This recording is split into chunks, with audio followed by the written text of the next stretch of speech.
the studies have shown 80% of folks with eating disorders have insecure attachment.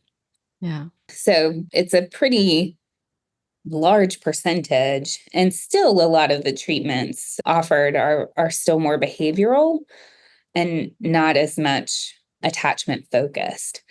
And Yeah. so I do tend to believe, and I'm always assessing for this when I'm working with a client, that there's an attachment disruption and that the eating disorder behaviors aren't necessarily something that we want to think of as like some like monster separate entity that we have to like extrapolate from your system. But really the eating disorder behaviors are the body's way of speaking about how I can and cannot be in relationship.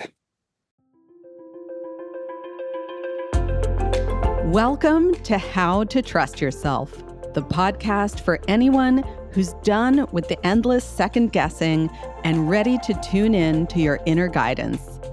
I'm Anna Holtzman, and I get that feeling of trudging through life like you're wading through mud, trying to figure out which way to go. In my 20s, I spent more time asking what should I do with my life than writing about crushes or bad dates in my journal.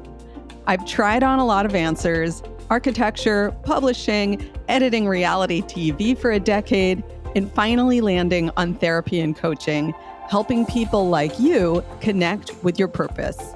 But here's the thing I've learned through all those twists and turns. Trusting yourself is the key to moving forward, even when the path feels messy. So if you're ready to stop doubting yourself and start listening to your gut, you're in the right place. Let's dive in. Before we dive into today's episode, I just want to give you a quick heads up. If you've been a listener before, you might notice a bit of a shift around here. I've rebranded the podcast to How to Trust Yourself. And while the name and focus are new, the goal is the same: to help you ditch the self-doubt, listen to your gut, and actually trust yourself to create the life you want. In the past, this podcast was about chronic pain recovery and mind-body healing. And while those topics will still come into the conversation, I'm now focusing on helping people like you tap into that inner guidance when you're finally ready to connect with your purpose and go after those goals you've been holding off on, whether it's because you're scared of getting burned out again, of triggering chronic symptoms, or beating yourself up when things don't go as planned. If that sounds like what you need right now, you're in the right place. In today's episode, I'm talking with Christine Northrup, an LCSW certified eating disorder specialist and the owner of Take Root Counseling and Coaching, a group practice specializing in highly individualized eating disorder treatment. Christine also runs ED recovery coaching, where she helps individuals deepen their recovery journey. Drawing from her own recovery experience, she walks through a somatically oriented, attachment-based lens and is an advanced practitioner of embodied recovery for eating disorders. We dive into her approach to healing and how she helps clients connect to their capacity for deep embodied transformation. Stay tuned. It's a conversation you'll want to hear. Christine, welcome. I am so excited to have you here and to get this opportunity to spend some one-on-one time with you, getting to know more about you and your work. So thank you for being here. Thank you so much for having me. I'm looking forward to the conversation.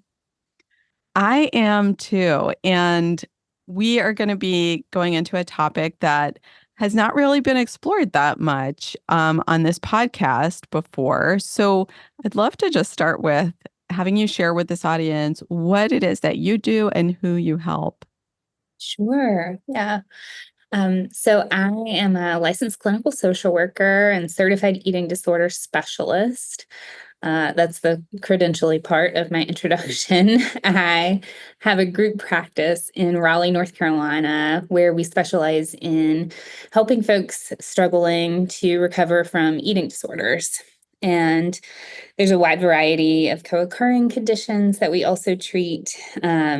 Some ones that we see quite prevalently are trauma, anxiety, and depression.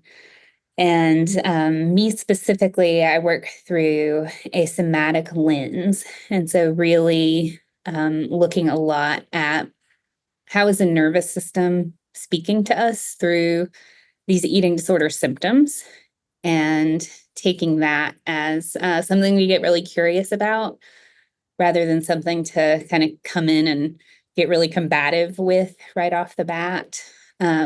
And learning about that. And I'll talk more about it as we go. But that's Yeah. really shifted the way that I work. And it's shifted kind of the way that I view my own journey and my own history. Um, and it's really important to me. So there's a lot of different ways. I think, first and foremost, like, people recover from eating disorders in a Yeah. variety of different ways.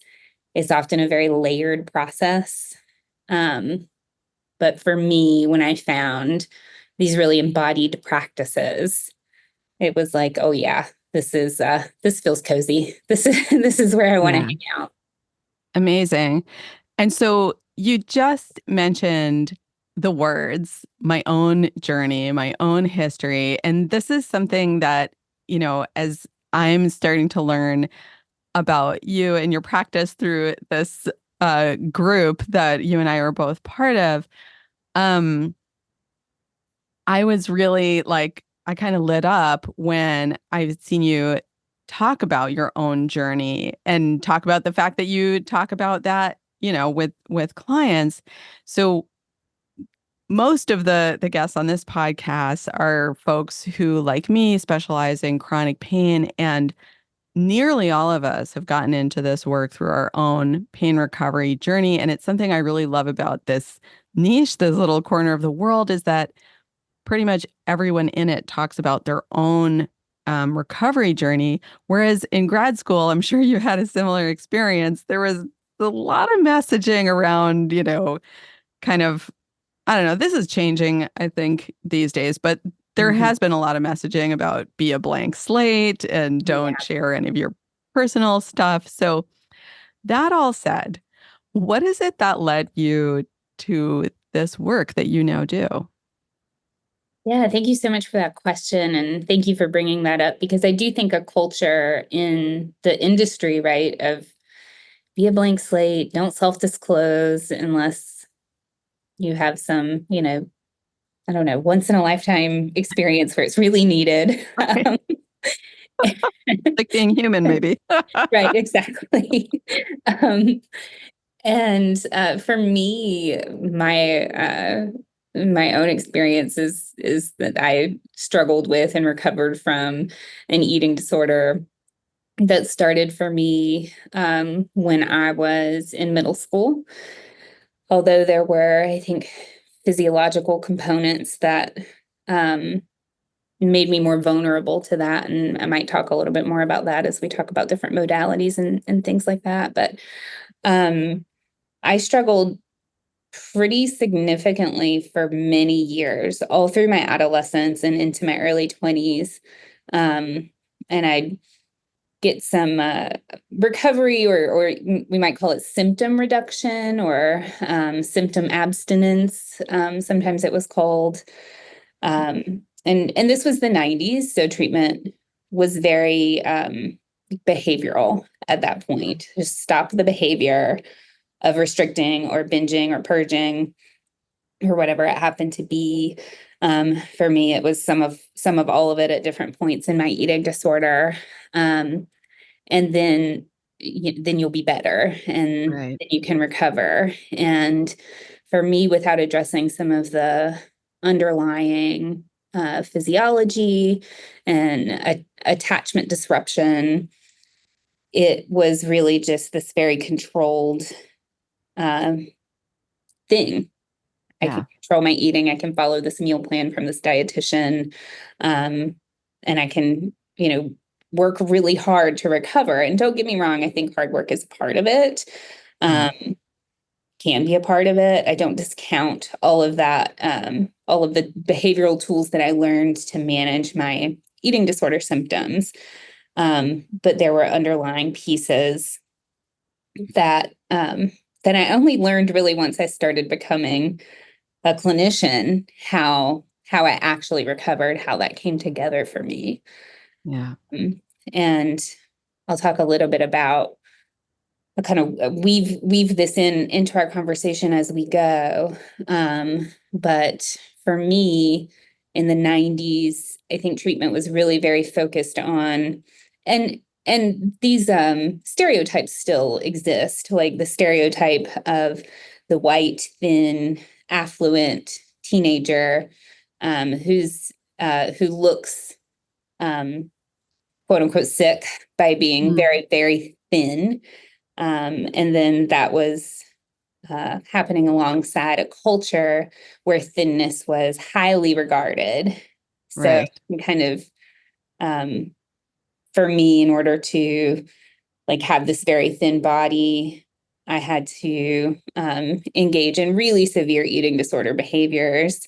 And that was like something of concern. But then I was reading these magazines at the same time where the culture was telling me this is the best way to look. This is what Right. supermodels look like. This is what celebrities look like. This is what we're sort of worshiping. And then Yeah. at the same time, being sold tons of different diet programs. And it was the time of Slim Fast and Weight Watchers. And so Yes. I'm seeing, my mom and my friends' moms always sort of pursuing this um, pursuing thinness.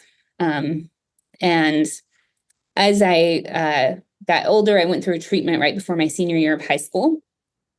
And restored a lot of nourishment, went through a process that, we'll call weight restoration. I like to call it nourishment restoration because it's Mm. not necessarily all about weight, Right.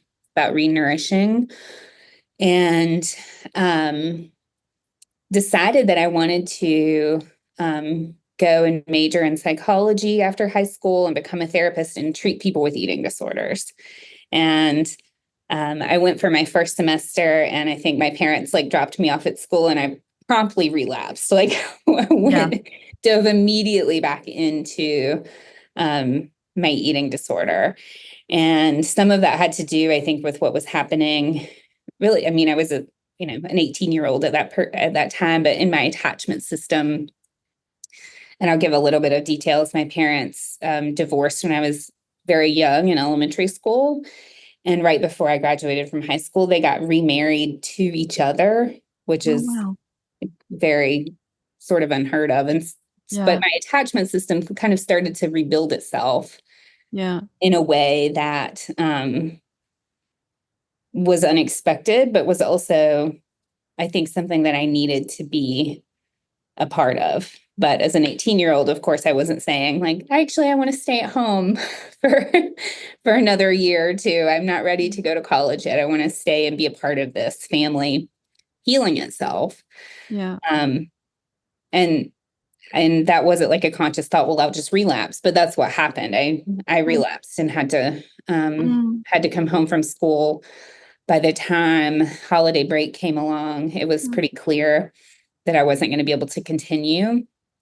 Yeah. And even though I think that was ultimately something that ended up being very healing for me to be back in the home that my parents were building back together with my brother, um, Yeah. it was also devastating. And I felt so ashamed. And then I thought, I just can't. I'm not somebody that's going to be able to treat folks with eating disorders. It's going to be too triggering. I Yeah. need to just move away from it. Um, and kind of decided at that point I needed to come up with something different to do, and floundered around a good bit, honestly. But it sort of led me back to something that I know you might ask about, which is my creativity. Yeah. I was Yeah. always a theater kid in high school Yeah. growing up, and um, had an opportunity to rejoin some of those efforts in community theater, and took some classes at a community college where they had a theater group, and got really into that. And so I decided, maybe I'll teach theater. Maybe I'll pursue this. And so I did that. I got Oh, into a BFA program and went to school to study theater education, and was really lucky to happen upon these different teaching methods. Methods called Viewpoints by Gabrielle Roth and mm, Suzuki, which were these very embodied right. practices. Yeah. Yeah. And So so cool. I had no idea at the time. And I was still like dabbling in eating disorder stuff, didn't really feel like I knew how to feed myself appropriately.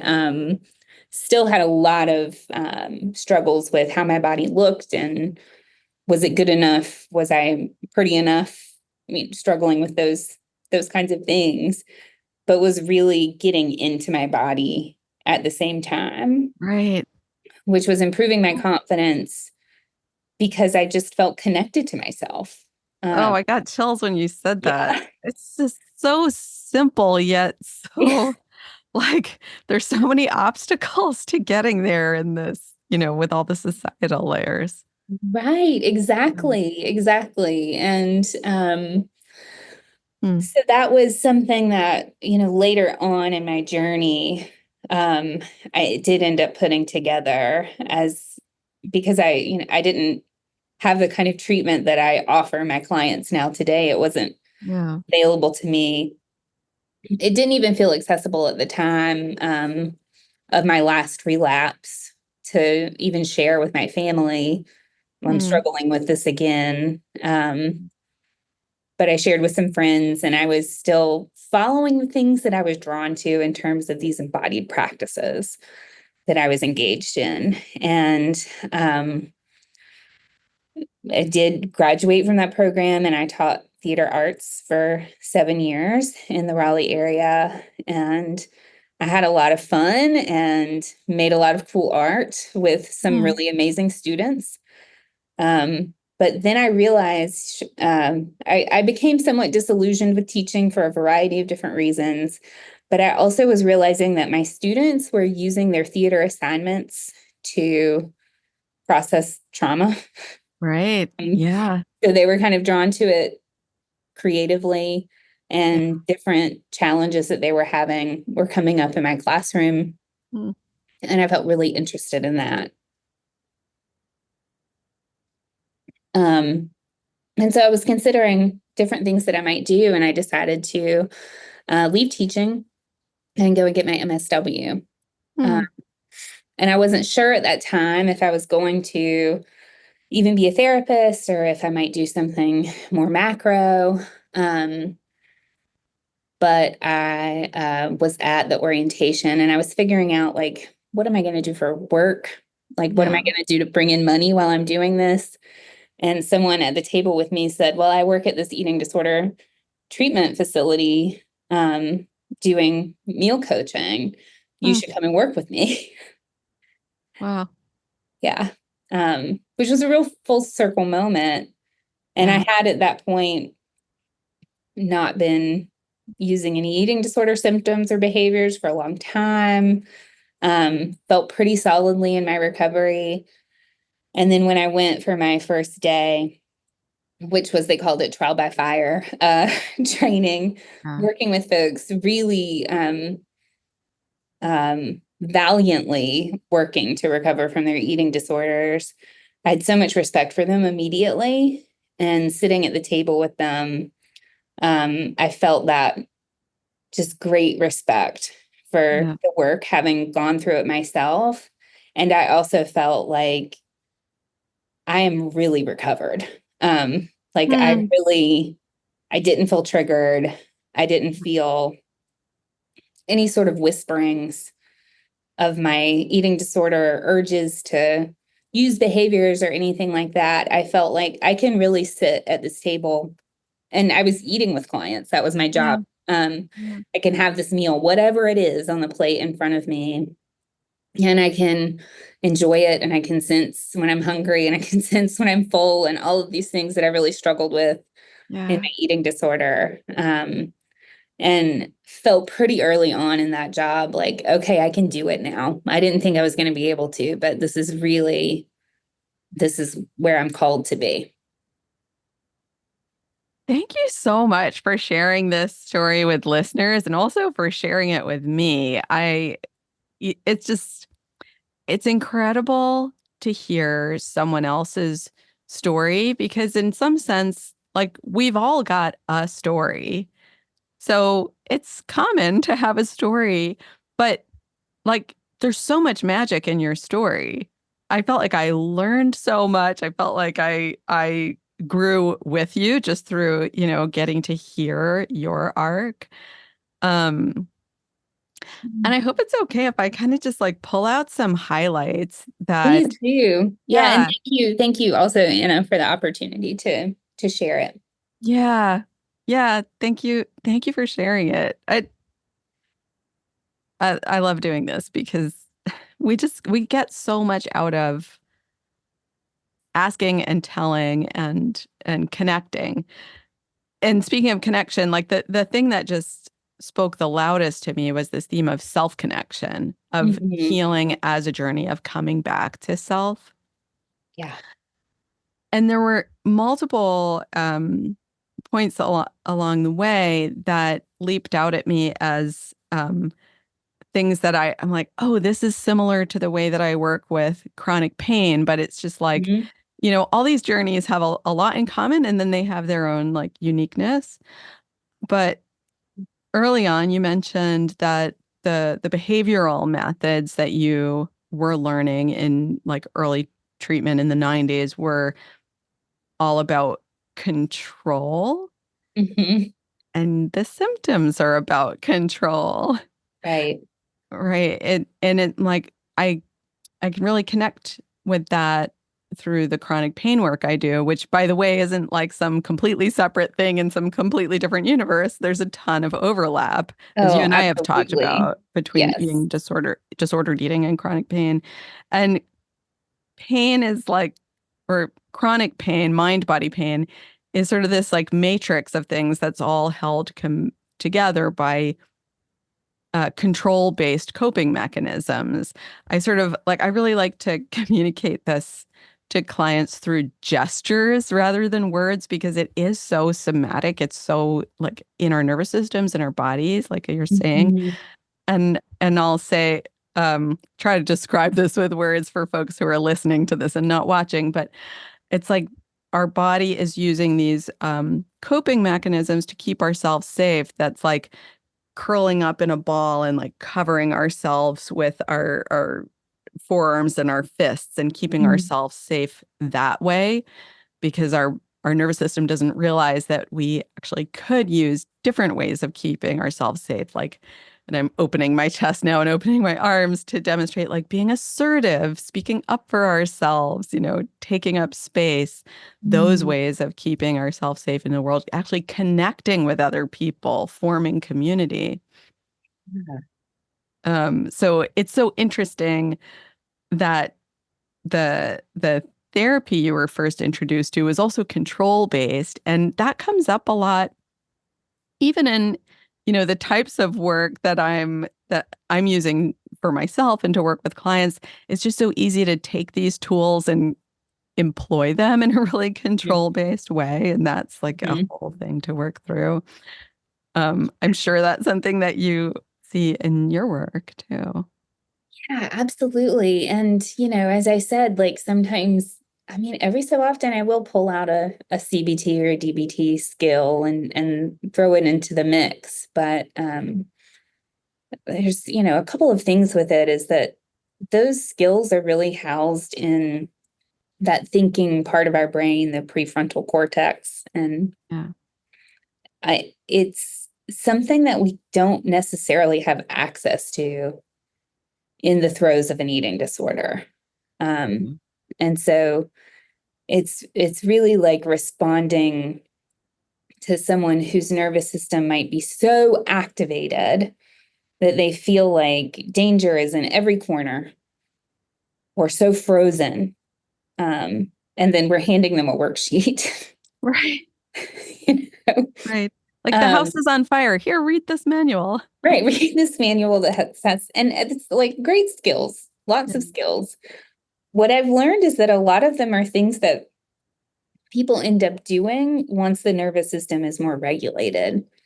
And I think sometimes that kind of sort of control of behavior based work is another, or it can be received as another indication that we can't trust ourselves. Yeah. Yeah. Yeah.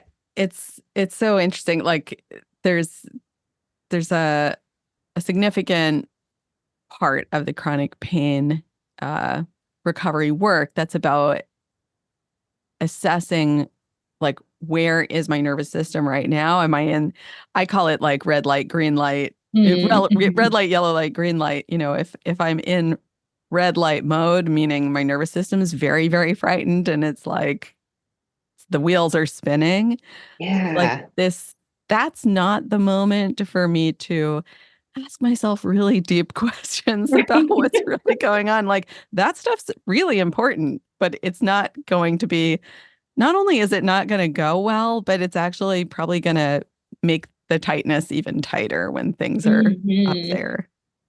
Yeah, yeah. And I loved the gestured examples that you gave. And they really made me think of like contraction and expansion, Yeah. which are movements that we need both of them. Yes. But when we get stuck in this contracted space, then we can't access all of those wonderful things that you spoke of that we have access to, and we can expand more into support, Yeah. into the resources available to us in our environment. I love that description. I've also used the expansion contraction metaphor a lot. Yeah.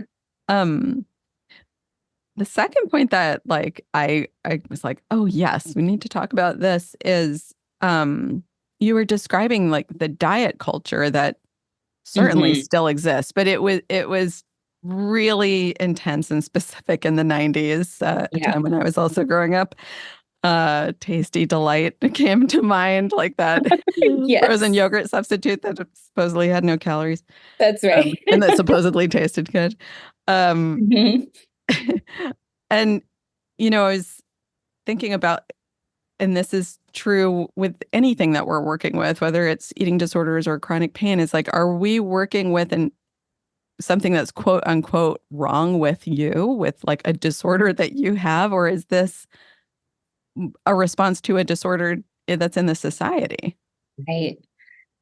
Yeah. So I have really come to think of it as, not so much that there's something that's wrong with you, but I think a lot of folks with eating disorders have some type of disruption in their attachment system.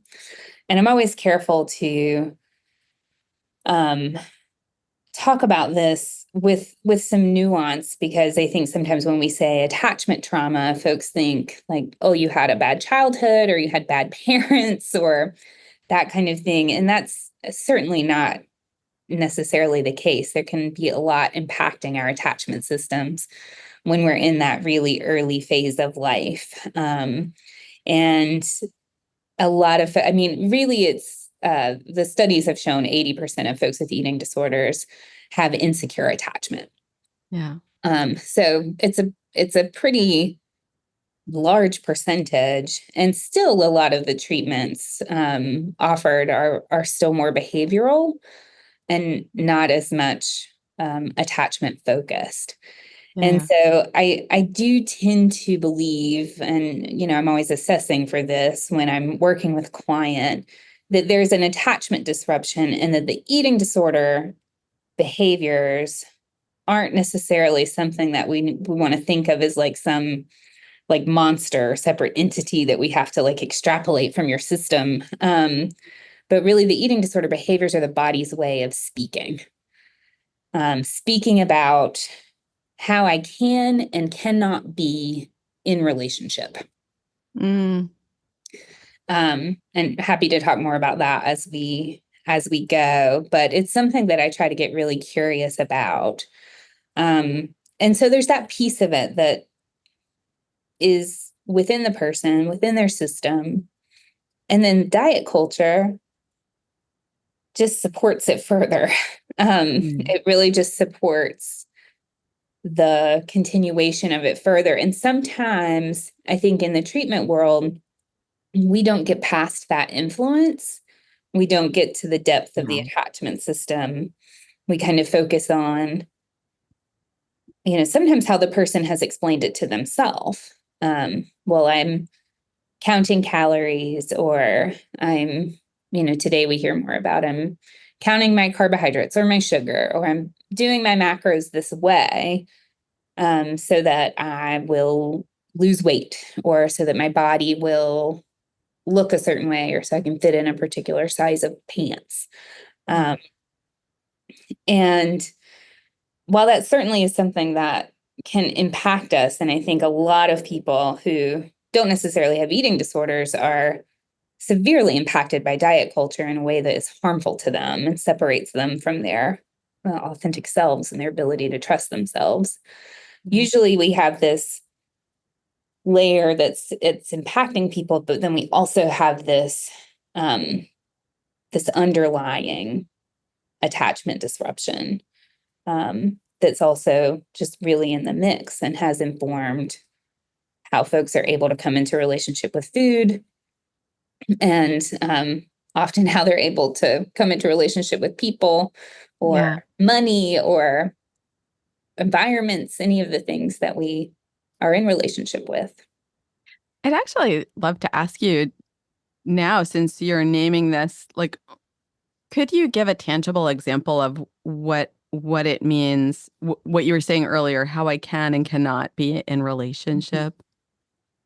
Yeah, absolutely. So um, I'd like to talk first, just to give a little bit of introduction to the approach that I've studied and mostly work from, Yeah. which is called Embodied Recovery for Eating Disorders. And it's an approach that really looks at eating disorders through the lens of attachment and a person's sensory system. And it's trauma informed and somatic based. And I'll also just shout out my mentors and the folks who founded the Embodied Recovery Institute, Rachel Lewis and Paula Scatoloni, who took a lot of somatic modalities. Some primary ones are somatic experiencing and sensory motor psychotherapy, and really looked at how can we use these teachings to treat folks who have eating disorders, Mm. because they're incredibly powerful teachings. And eating disorders, like I'm sure similar to chronic pain, it can be pretty nuanced. Yeah. Um, Specific in certain ways. absolutely. Yeah. Um, and so I wanted to just start out from framing it through embodied recovery as I talk about, some specific examples here, because it's really the environment and the people from whom I've learned so much of how I recovered, but also how I work with my clients today. So, one of the frameworks that we use in embodied recovery is something called the action cycle. And Mm. we don't have time for me to go into the whole thing, but if you're Yeah. interested in it, check out embodied recovery. But it really kind of looks at these developmental movements that we use from the time we're born, or some might say from the time we're conceived, to come into being and to come into relationship. And each one of those developmental movements is involved in eating. And so Mm. I'll give an example of that. Um, we push, that's our first developmental movement. um, Yeah. and that push is about how we know that we're hungry, how Huh. we know what we want, and then we reach. And this is like, it can be thought of metaphorically, but it is also very literal. Yeah.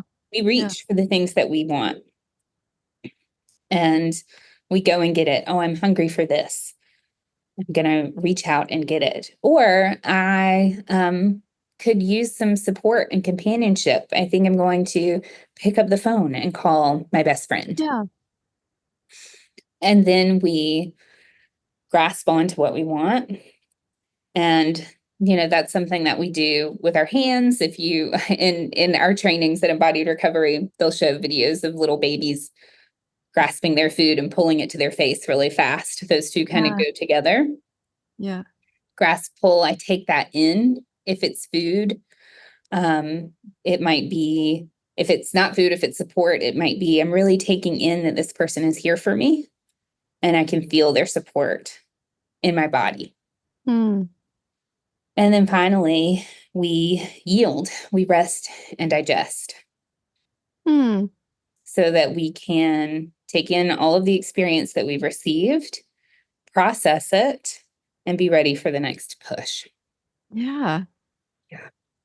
I'm just clocking that. I'm like, in when the nervous system's in fight flight all the time, what I know from my chronic pain experience is that it never really goes into that yield phase of things. It just like keeps trying to press the gas on an empty gas tank. That's right. That's exactly right. Yeah. Um, and so if any of these developmental movements are impacted, and they can be impacted by a variety of different things. So a lot of times we think about, some sort of like what the field has come to call big T trauma. Yeah. A lot of folks with eating disorders have some sort of birth trauma. Um, Mm. and, that again, like doesn't have to be any sort of like shaming to the parents or anything like that, but just a disruption that happened really early on Yeah. that impacted and landed in our nervous system in a way that hasn't been able to unwind yet. Yeah, gosh, this is so fascinating. I love having conversations across related but distinct disciplines because Yes. kind of like, I was thinking about this when you were talking about working in theater and then pulling in the stuff you were learning from theater. It's like it's kind of hard to go to to recover from something. You need to like go beyond what you already know. And it's Right. kind of hard to do that without being able to pull from some other context outside of your own little window of the world. Yes, yes, absolutely. And that's where I think recovery has to do with, in a lot of ways, like reaching in to reach out. Yeah. Like if I can go within myself to sense my push, Yeah. what is it that I want? And then I can go through that developmental process. There may oftentimes there are barriers in the way, and that's where embodied recovery comes in. But yeah, Hmm. reaching in to figure out what that is, and then allowing myself or finding the way to move in the direction of it so that I can get the thing that I need. And so to come back to that question from just earlier, like when you were Yes. saying the symptoms are my body's way of speaking about how I can and cannot be in relationship. Like what would be an illustration of that in an Mhm. adult's life? Yeah, absolutely.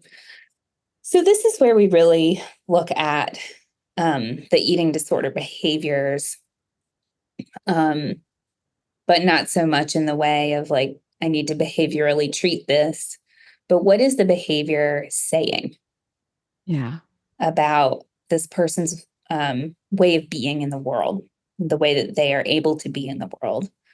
And so different people might restrict their food. That's a big one in the eating disorder world.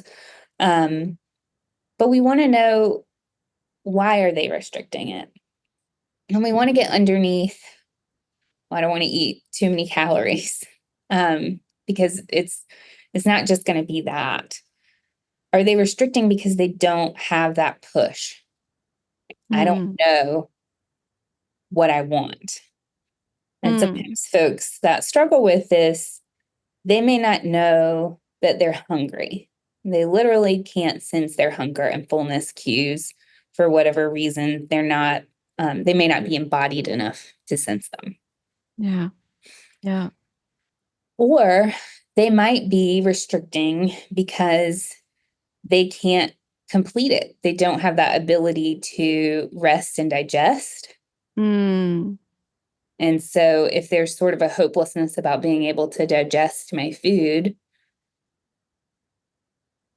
I may not even begin Yeah. to start to eat that thing that's on my plate. Yeah. What comes to mind is like if it doesn't feel safe to, like, not consciously, obviously, but unconsciously, if the body doesn't feel safe to receive the nourishment that it's taken in, then yeah, like you can't digest unless you're feeling safe enough to. Exactly. And then we'll see those same pieces come out in other relationships, not just the relationship with food, but the relationship with people. If I Yeah. don't know that I need support, I won't reach out for it. I Yes. will isolate. And sometimes that can get into I don't deserve support, or Yeah. I don't feel that I want it. Um, and then if there's that sort of barrier to yield, why am I going to start? I can't reach out for the support if I can't take it in. So interesting to hear you describe the parallels between relationship to food, Mhm. relationship to others, and I'm guessing also relationship to self in that matrix. Yes. Yeah, Yeah. absolutely. And it really can come out in so many places. Um, yeah. Yeah. Rachel Lewis of Embodied Recovery, she has said to me before, show me how someone interacts with food, and I'll tell you about their relationships. And Yeah. she doesn't mean that as if she's some sort of like mind reader or something like that, but that there are so many parallels. Yeah. And it's so interesting. Again, I'm like, oh, how does this map onto my understanding of chronic pain work? And something I talk about all the time with clients is that this is about a relationship, literally a relationship between your mind and your body.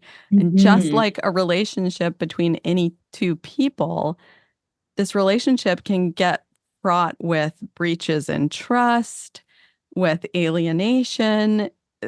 The two parties can like stop talking to each other and view each Yeah. other as enemies and in fact be going to battle with each other every day, which doesn't feel good when those two entities are parts of yourself. Yeah, absolutely. And I'm just thinking about how like it makes so much sense if you're experiencing pain in your body to almost want to separate your mind. Really want to separate your Yeah. mind from your body. Yeah, to want to get rid of your body. And then it's Mhm. like, and how can the body possibly start to feel safe enough to let its armor down when the mind's trying to evict it? Yes. Yeah. Yeah, absolutely. There's a lot of similarities. Um, I feel like I'm so engrossed in like there's so many questions I want to ask you, and I could go like into a million tangents, but I want to come back to um this question, which is there are an infinite number of different tools and techniques and concepts that one can use in their recovery. I think, you've gone into some of them Mhm. already. Um, are there any that you would like to talk about in addition or in greater depth that have been most instrumental for you, for your clients, for both? Yeah, I mean, the embodiment piece is just embodiment piece through an attachment lens, as I've talked about already, has just been so important. And I'd also like to name some sort of broader social movements and social concepts, which are weight inclusivity, fat activism, and health at every size, or HAES, Yeah. as something that I think is just really, really important for folks in recovery from eating disorders, but also just people, all people living in Yeah. bodies in this world of diet and wellness culture where we're so often told we can't trust ourselves, or our bodies are too big, or bodies should be a certain size and shape, or they don't belong. And that might be somebody telling you that, or that might be seating in an office telling you that, or seating on an airplane telling you that, or walking into a store not being able to find something in your size telling you that.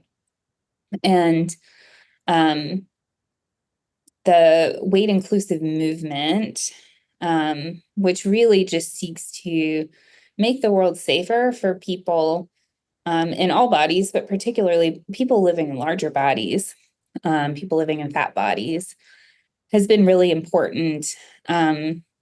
It's been really important for me, but it's really important for, I think, us as a society, because we all need to be able to feel safe and included in the bodies that we have at any point in time, not just when our bodies are a particular size or shape. And so I think that that's just really, really important. I won't go too into the clinical aspect of this, but in our work, if we're working with insurance companies or treatment centers or that kind of thing, we often have to use these diagnoses from the DSM. Yeah. And we have the diagnosis of anorexia nervosa, which folks are widely familiar with. And then we have a diagnosis of atypical anorexia. And atypical anorexia, the only difference between these two diagnoses are BMI and weight, essentially. Now, somebody with atypical anorexia may have all of the symptoms of somebody with anorexia, um, Yeah. but their body, for whatever reason, has not dropped below a particular Mm. BMI. Yeah. Um, and what's really, I mean, so it's really problematic because it stigmatizes people in treatment where they're going to get Mm. help. Yeah. But also, what we know now is that atypical anorexia is much, much more common than anorexia, and it's called atypical. Mm. Oh gosh, that's a real mind bender. Yeah. It is, yeah, yeah. It's stigmatizing. Yes. It stigmatizes people based on their body shape and size in places where they're going to for help. Yeah. Yeah. And so I did just want to include that I think these movements that are like fighting for justice for folks Yeah. in all bodies um, are just so important in the eating disorder space. And what strikes me is that part of the issue, I guess, that these movements are addressing is that practitioners are people living in and influenced by culture too.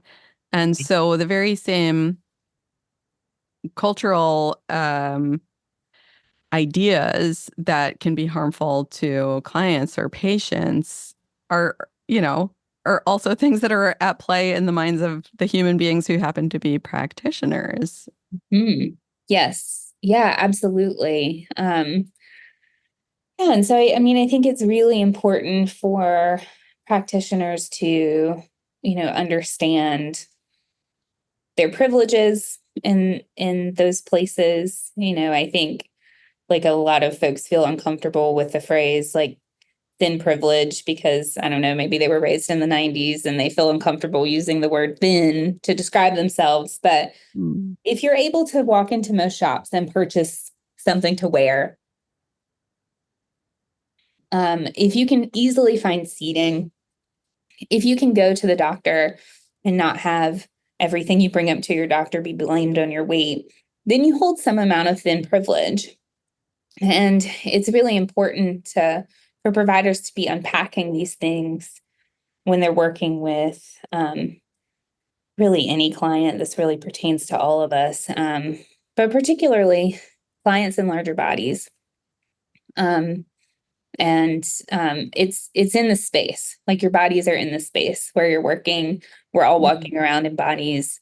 I think our bodies are such a great asset for us. They hold so much wisdom, and being able to have those conversations about privilege at the right times with the client's consent, as it makes sense.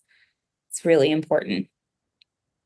I feel like maybe a question I'd like to ask rolling off of this is, so I'll start off with the context that I'm most knowledgeable about, not blah, blah, blah, that I'm most knowledgeable about, which is the chronic pain context. So something that can get into like a really sticky territory is when the outcome that we're wanting from recovery is to be pain-free.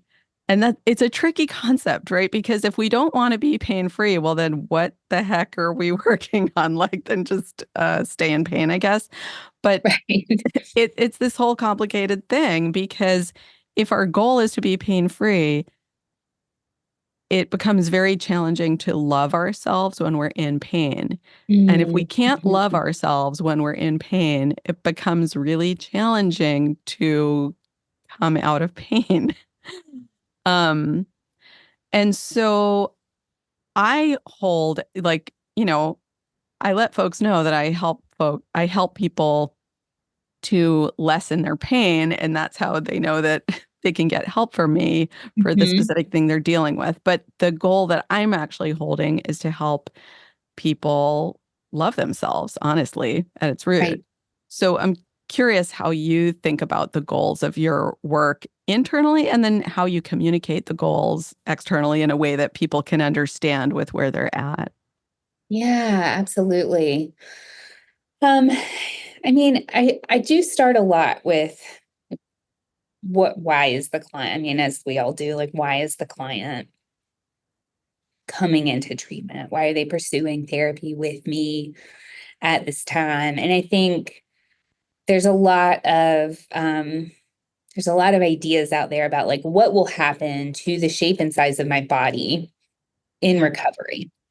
And some people might believe like, well, I'm probably going to, in order to recover, I'm probably going to need to put on weight. And sometimes that is true. Like sometimes that is absolutely true. Um, our bodies want to be the size that they want to be. And that doesn't always fit into, certainly doesn't even usually fit into societal standards or even like the standard of the BMI. That's probably a topic for another day, but that's just, I'm just going to say it. It's just a bullshit measure. You can research it. There's plenty out there at this point, but Yeah. it's really, we're having to like trust our bodies. And then also I work with a team of people. And so when I'm treating a client who's come to me for help with an eating disorder, I'm also having them work with a registered dietitian who specializes in the treatment of folks with eating disorders, who is weight inclusive and health at every size aligned. And so they're getting a lot of support as far as what kind of nourishment does their body need and when does their body need it to begin the process of being able to start to listen to their bodies. They might need a lot of external support before they have internal Yeah. cues, if those, come back online. And so I'm pretty upfront from the get go about, this is really about learning to trust the wisdom of your body. Yeah. Um, and I'd have no idea. I don't know what your body is going to look like or what you're going to weigh when, this process moves along. Um, And I'm going to trust you and trust your body. And hopefully we can work together to bring you as much into that process as you can be. Amazing. I love that so much. And it's a great lead into my next question as we're coming eventually to the conclusion. This could be so many different conversations. There's so Yeah. much more I want to talk about. But um, so with my work with chronic pain, folks obviously come in and what they want to work on is pain. And as the work develops and that self-trust and that self-love really start to build and blossom, what they're focused on shifts. Hmm. Regardless of where the symptoms are at, the focus starts to shift and it starts to shift into these blossomings. Oftentimes it's like a blossoming in career, like, oh my gosh, I found my calling, or oh my gosh, I've found a relationship, or I want to start a family, or Hmm. I just, I want to write, it just can take so many different beautiful forms. And I'm curious if you find something similar in the work that you do, whether you want to talk about that in terms of your own personal journey or clients or both. Sure. Yeah.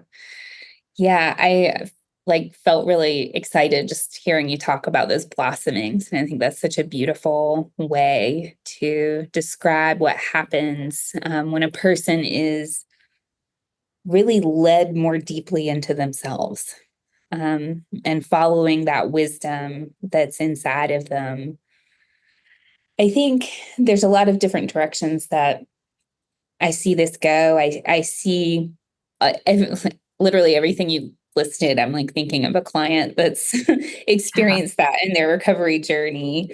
Some areas that I'm really curious about, that I'm seeing more now, as I'm working with clients, as I'm following my own interest, um, are some blossomings in the areas of sex and intimacy. Yes. Yeah.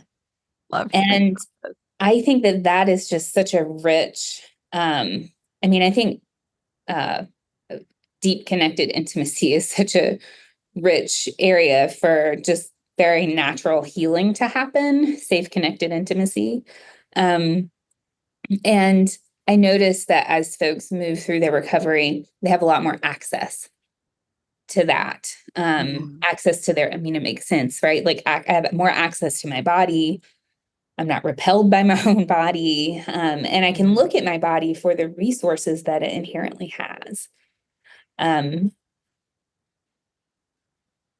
so that's an area. And then another area that I'm really loving exploring right now is fun. Yes. And Yes. I mean, these things sound really simple, but um, I've asked a But few if they were people so simple, we'd all be just, having a blast, right? yeah, enjoying them in a simple way. Yeah. Yeah, yeah. Yeah. Um, and it can be a real, like something that has all of the things that we talk about, complex things we talk about in therapy. Sometimes I'll ask someone about fun and Yeah. it'll really stump them. Yeah. Um, but I think those experiences that really help us to connect to what makes life worth living, joy, being in the moment, presence. I think those are areas where another area where I just see folks have more access to Yeah. fun and want to create more fun for themselves.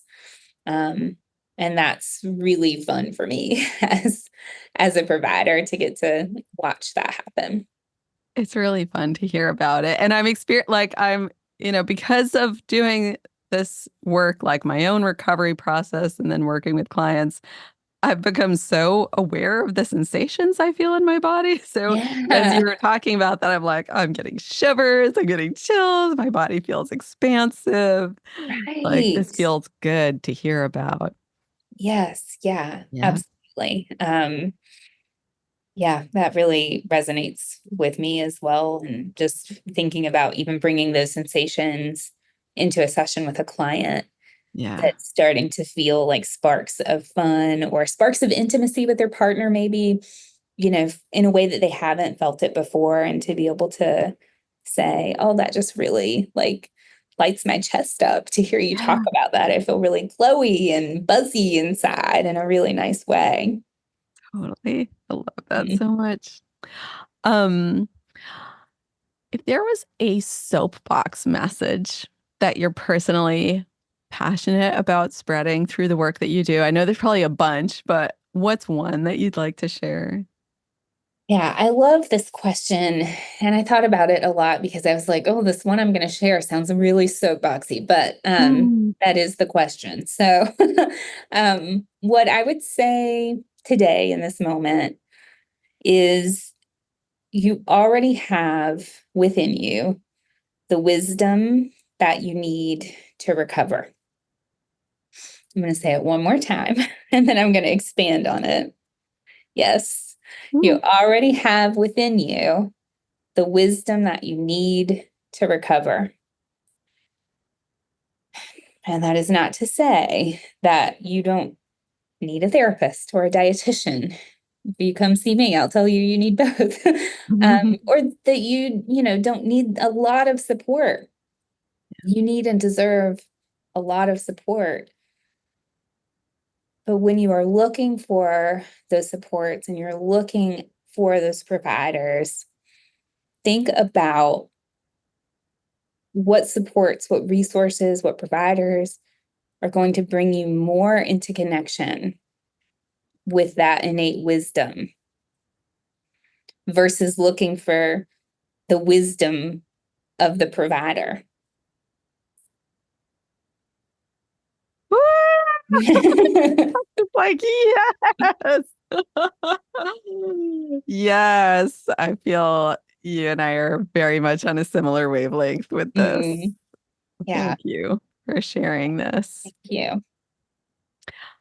Um, yeah. And I encourage listeners to just notice how those words feel to you in your body. How does your body respond to those words, those ideas? Um, if there is someone listening to this conversation who is struggling with an eating disorder and who is very, very early in their journey, and they've heard a whole bunch of things that you've shared that give them hope, that make them feel curious, that are motivating them, but they're also feeling wildly overwhelmed with like, where do I even start? There's just so many things to do. What words of encouragement would you share with that person? I think I really want to slow down and acknowledge just the step from living in an eating disorder and feeling like this is the way that I live, this is the way I know to survive, to being curious about something different, curious about the possibility of being more connected to myself, to others, of living differently than the way you have to live with an eating disorder. And I really acknowledge and celebrate that step of just kind of picking your head up and looking out versus continuing to trudge through with that eating disorder.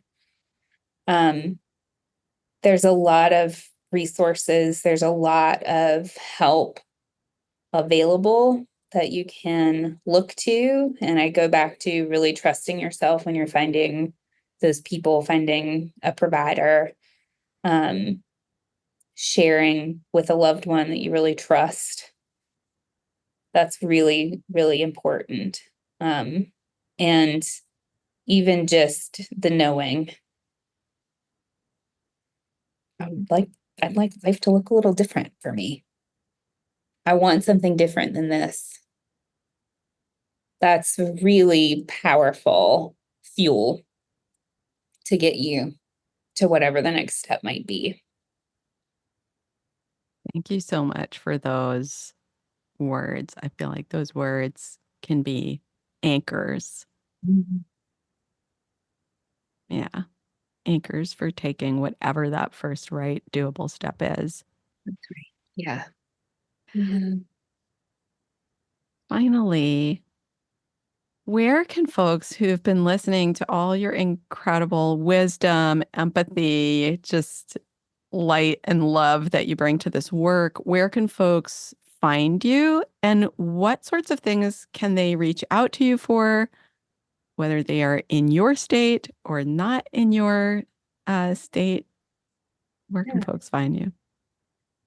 Thank you for the opportunity to share. So, my group practice is Take Root Counseling and Coaching, and the website for that is takerootcounselingandcoaching.com. We're also on Instagram at take_root_counseling. And our practice, we treat folks in North Carolina and South Carolina, and in person in our office in Cary, North Carolina. So if you're in the area, that is a good route for you to check out. We've got a nice streamlined contact form on our website if you want to reach out to me or others at my practice. And then my new business for working with folks anywhere in the world is ED Recovery Coaching. And that is the website is edrecoverycoaching.com. And I am offering some different group programs through that are really focused on some of this embodiment work and really helping you take the steps to develop life in recovery, life post recovery, and excited about some of the offerings that are going to be coming up there. I am so excited about them too. And I'm so excited to hear you sharing these offerings with the world.